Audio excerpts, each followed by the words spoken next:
GST के इतिहास में अब तक का यह सबसे बड़ा बदलाव है। जी हाँ दोस्तों, वेलकम टू अपना सीए प्लेटफॉर्म। मैं विनय सहनी। आज हम बात करने वाले हैं जीएसटीआर 1A की, जो एकदम नया है और पोर्टल पे लाइव हो चुका है।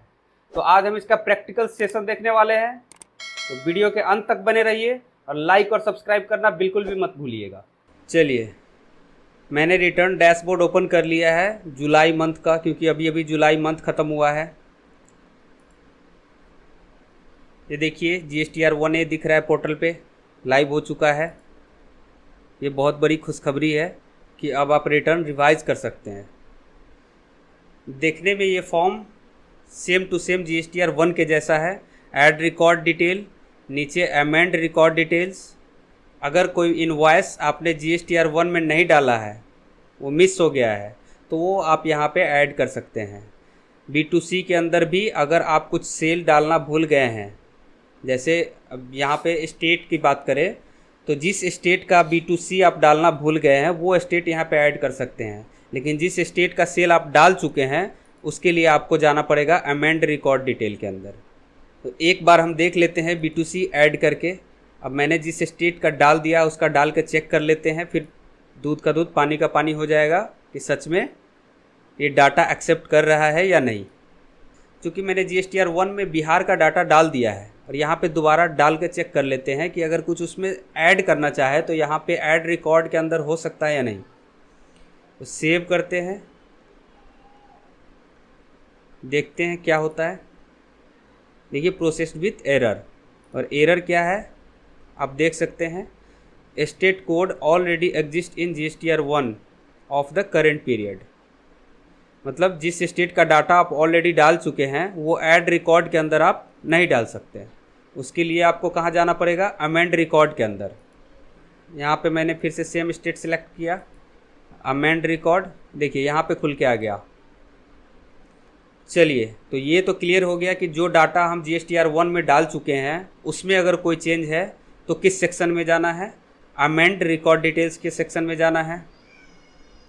मान के चलो आपने 10 इनवॉइस इशू किए, उसमें से 9 इनवॉइस आपने डाल दिए थे और उसमें से एक इनवॉइस आपका रह गया था, तो वो मिसिंग इनवॉइस आप इसके अंदर ऐड कर सकते हैं। B2B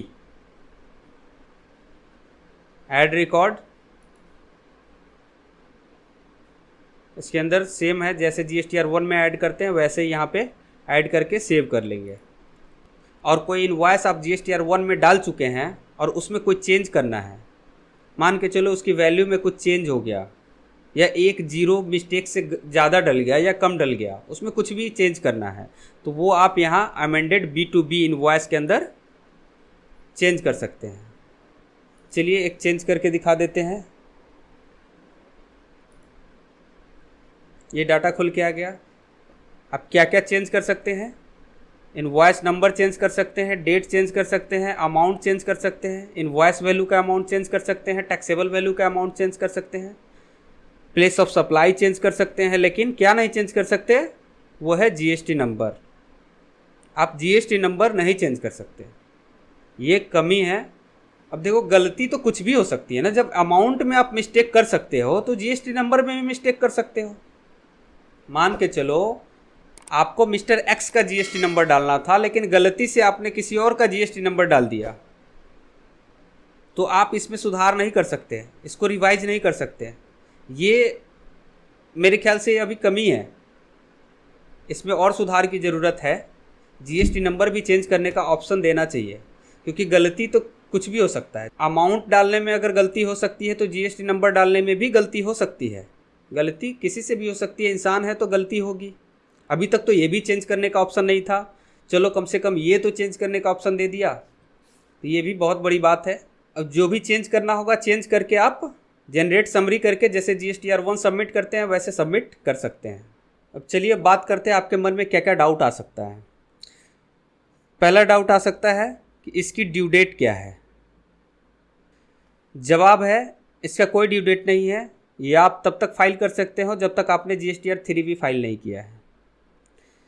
जैसे ही आप जीएसटीआर 1 फाइल करोगे तो ये फॉर्म आपको दिखना शुरू हो जाएगा। जब आप जीएसटीआर 1 फाइल नहीं जब तक आप जीएसटीआर 1 फाइल नहीं किए हो आपको ये फॉर्म दिखेगा ही नहीं पोर्टल पे। अब देखो, ये देखिए GSTR1 फाइल्ड दिखा रहा है, GSTR1 फाइल्ड है और GSTR3 भी फाइल्ड नहीं है। जैसे ही आप GSTR1 फाइल करोगे तो ये 1A ओपन हो जाएगा और जैसे ही GSTR3 भी फाइल करोगे ये यहाँ से हट जाएगा, डिजेबल हो जाएगा। अब जैसे आप GSTR1 फाइल कर देते थे उसमें कुछ मिस्टेक्स हो जाते थे, लेकिन आप जब 3B फाइल करते थे तो उसको करेक्ट करके 3B में एक्चुअल डाटा शो करते थे और उसके हिसाब से अपना लायबिलिटी पे कर देते थे। तो यहाँ पे आप मंथली अगर चेक करें तो GSTR1 और 3B के बीच मिसमैच आ जाता था, तो इसीलिए 1A आ गया कि आपके लायबिलिटी में अब कोई मिसमैच नहीं आएगा।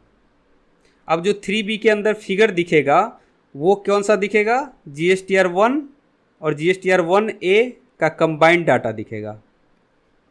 लेट सपोज आप GSTR1 के अंदर 10 बिल ऐड कर देते हैं और एक बिल आपका छूट जाता है, मिस हो जाता है, और GSTR1A के अंदर आप वो एक बिल ऐड कर देते हैं, तो 3B के अंदर जो डाटा आएगा वो कौन सा आएगा, 10 + 1, 11 बिल का डाटा यहाँ पे ऑटो पॉपुलेट हो जाएगा।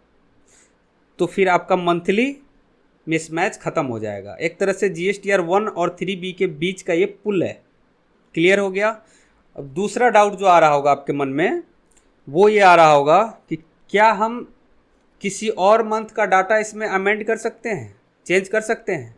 जैसे जुलाई का मैंने ओपन किया था, जुलाई का डाटा मैंने दिखाया आपको, जुलाई के GSTR1A के अंदर क्या हम जून का डाटा चेंज कर सकते हैं, जून का कोई बिल अमेंड कर सकते हैं। तो जवाब है नहीं, बिल्कुल नहीं कर सकते। GSTR1A के अंदर केवल करेंट पीरियड का डाटा चेंज होगा, पुराने डाटा को आप चेंज नहीं कर सकते, पुराने बिल्स को आप अमेंड नहीं कर सकते इसके अंदर। अगला क्वेश्चन है कि ये फॉर्म पोर्टल पे शो कब होगा। तो जैसे ही आप GSTR1 फाइल करोगे आपको GSTR1A दिखना चालू हो जाएगा और जैसे ही 3B फाइल करोगे डिजेबल हो जाएगा। अब बात करते हैं क्वार्टरली रिटर्न की। तो जो लोग क्वार्टरली रिटर्न फाइल करते हैं उनके लिए जुलाई से सितंबर वाले क्वार्टर की ड्यू डेट होगी 13 अक्टूबर को। लेकिन क्या ये 13 अक्टूबर के बाद 14 अक्टूबर को इनेबल हो जाएगी? जवाब है जब आप GSTR1 फाइल करोगे उसके बाद ही इनेबल होगा ये। अगर ड्यू डेट पे फाइल कर दिए तो इनेबल हो जाएगा, लेकिन अगर आप GSTR1 लेट फाइल करते हो तो जब GSTR1 फाइल कर दोगे उसके बाद GSTR1A इनेबल हो जाएगा। और जैसे ही GSTR3 भी फाइल करोगे, चाहे वो आप लेट फाइल करो या पहले फाइल कर दो, ड्यू डेट के पहले फाइल करो या लेट फाइल करो, GSTR3 भी फाइल करते ही ये पोर्टल से डिजेबल हो जाएगा। क्लियर है। जैसे ITR का भी ड्यू डेट 31 जुलाई होता है और 1 जुलाई को भी अगर आप ओरिजिनल रिटर्न फाइल कर दो तो उसके बाद आप रिवाइज रिटर्न फाइल कर सकते हो, लेकिन ओरिजिनल रिटर्न जब तक फाइल नहीं करोगे रिवाइज रिटर्न नहीं फाइल कर सकते।